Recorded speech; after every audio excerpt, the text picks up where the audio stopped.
안녕하세요. 오늘은 나미야 잡화점의 기적입니다.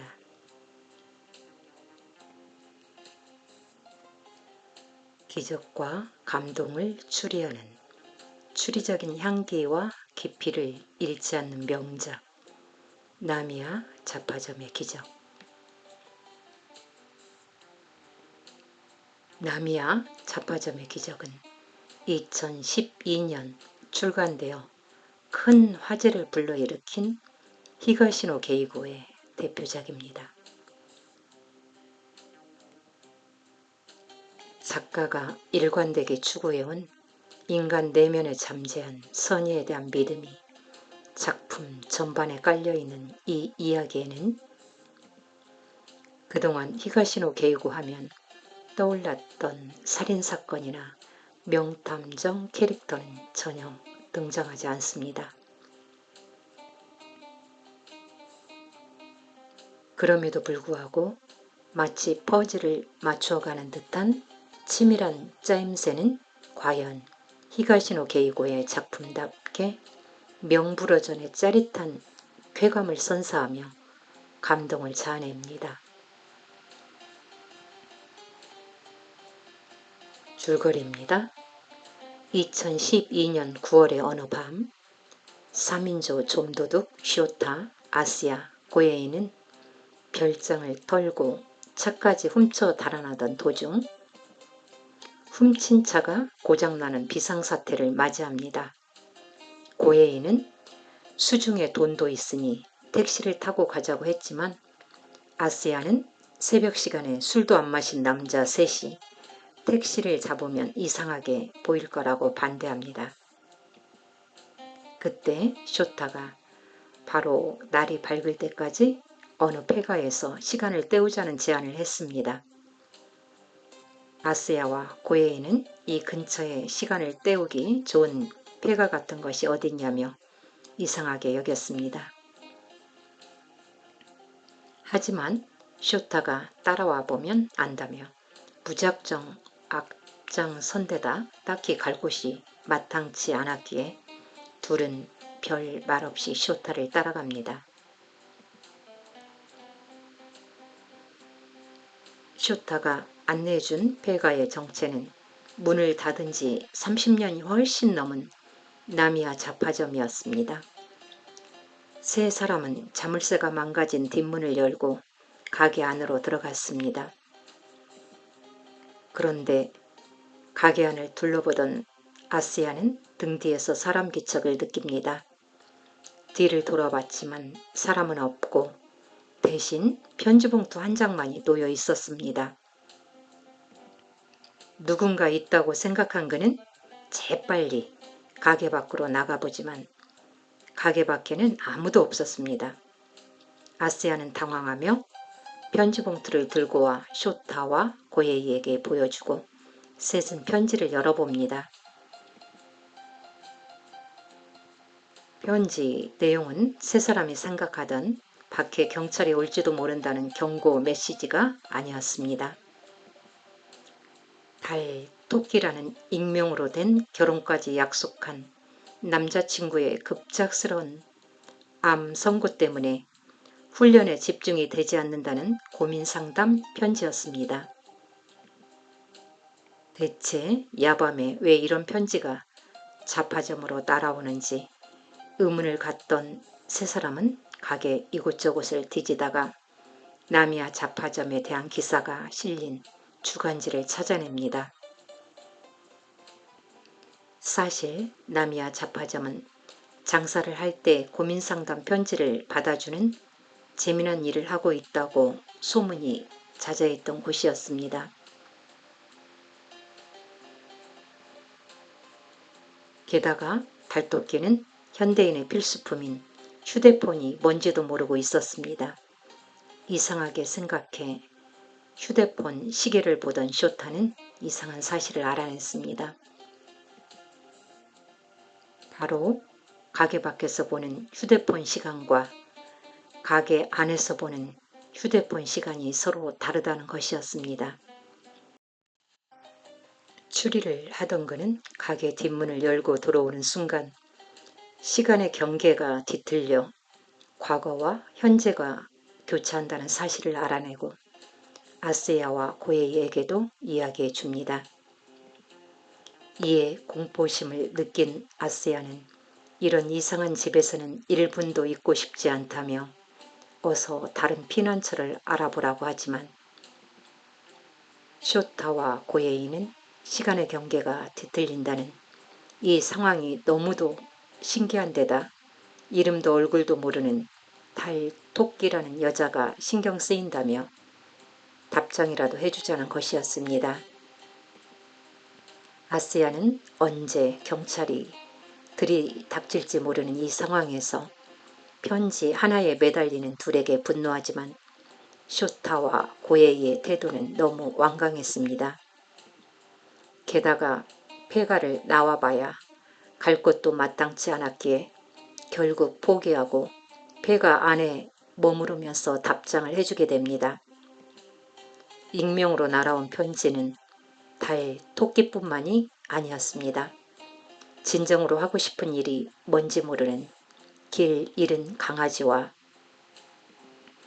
집안 대대로 전해져 오는 생선 가게를 물려받아야 하지만 좋아하는 가수 일을 포기하기 싫은 생선 가게 뮤지션까지 그 많은 편지에 답장을 일일이 다 써주는 사이 세 사람은 자신들의 처지가 쫓기고 있는 도둑이란 것도 까맣게 잊어버렸습니다. 그러다 한 사연을 접하는 순간 3인조 도둑은 자신들과 관련된 엄청난 사실을 알고 경악합니다.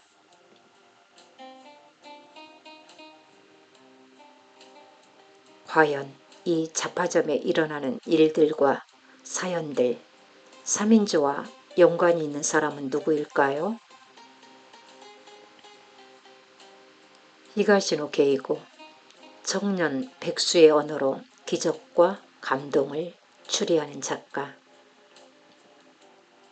뚜렷한 계획 없이 하루하루를 살아가던 세 명의 젊은이에게 일어난 하룻밤 동안의 신기한 일은 현실에선 일어날 수 없는 기묘한 이야기지만 현재를 살아가는 우리에게 시사하는 바가 매우 큽니다. 이야기의 중심축인 아스야, 고에이, 쇼타는 당장 내일 일도 어떻게 될지 모르는 우울한 인생들입니다.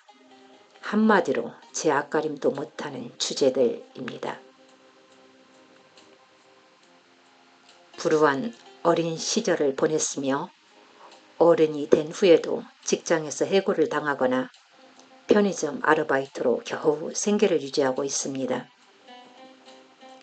가방끈이 짧은 이들의 상담 타입을 한마디로 말하자면 단도직입인데 말 그대로 돌려 말하는 법이 없어 때로는 상담을 의뢰한 사람들에게 상처를 주기도 합니다.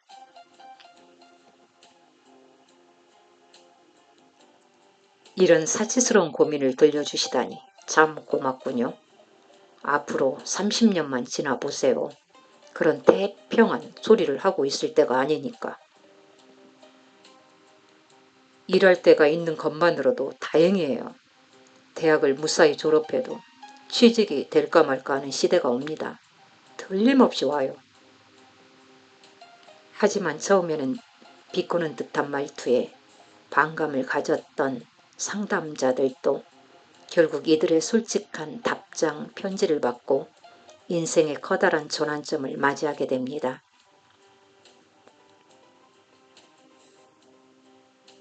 기적은 여기서 그치지 않고 고민 상담을 해주던 세 사람 또한 그로 인해 새로운 희망을 발견합니다.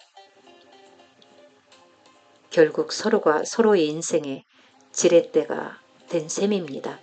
다른 사람의 일을 내 일처럼 여기고 고민할 수 있는 사람에 대한 정이 없었다면 일어나기 힘든 기적인 것입니다.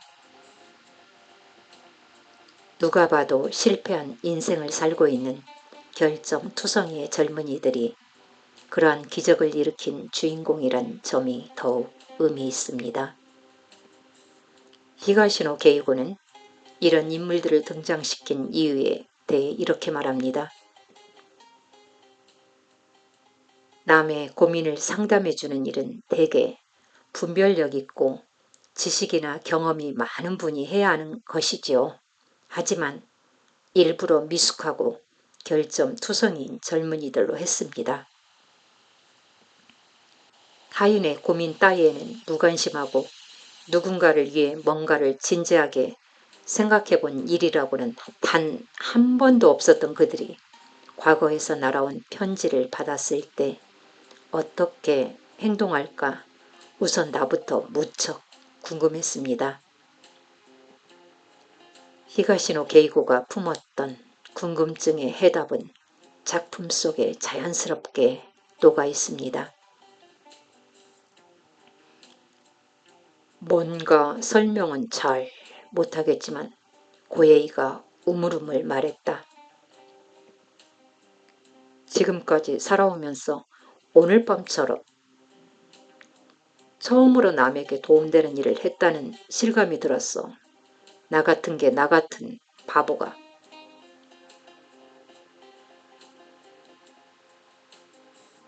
이렇게 사회적 관심에서 소외되어 있던 인물들이 타인과의 관계를 통해 서서히 변해가는 과정은 그 자체만으로도 큰 감동을 선사합니다. 히가시노 게이고가 들려주는 가슴 훈훈한 이야기. 살다 보면 한 번쯤은 마주하게 되는 어려운 선택의 문제, 남이야 자파점은 다소 장난스러운 고민도 진지하게 상담해 주는 것으로 유명세를 탑니다.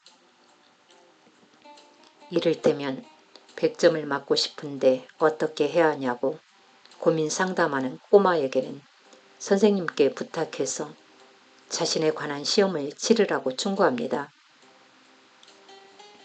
어떻게 보면 재치문답 같기도 하지만 이 답장 편지는 나중에 가서 큰 힘을 발휘합니다. 첫 번째 등장하는 고민 상담자는 살 날이 얼마 안 남은 연인 때문에 괴로워하는 어느 운동선수입니다.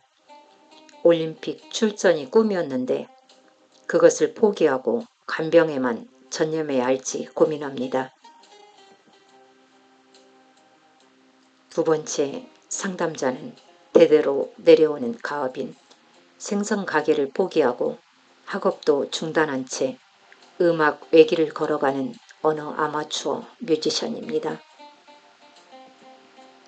병으로 쓰러진 아버지를 대신해 자신의 꿈을 포기하고 가업을 이어야 할지를 고민합니다.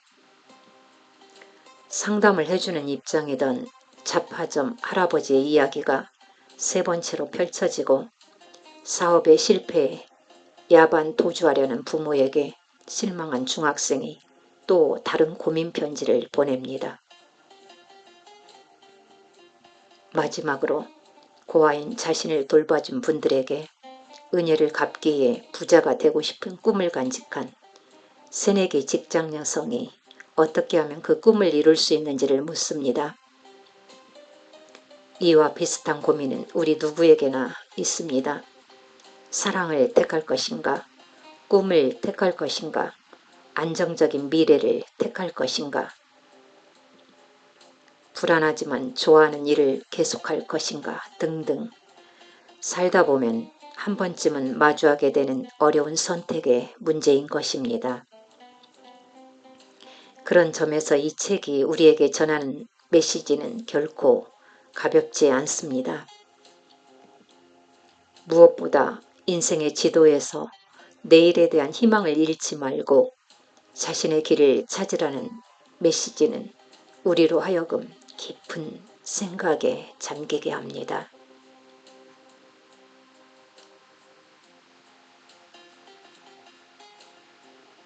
사람 간의 관계를 되돌아보다 여러분이라면 어떤 고민을 상담하시겠습니까? 나라면 이웃과의 사이를 좋게 하는 방법을 상담하겠습니다. 히가시노 게이고가 이 책의 한국어판 출간에 앞서 보내온 잡힐 메시지입니다. 이 물음은 우리 사회가 그만큼 각박해져 있다는 사실을 다시 한번 상기시킵니다.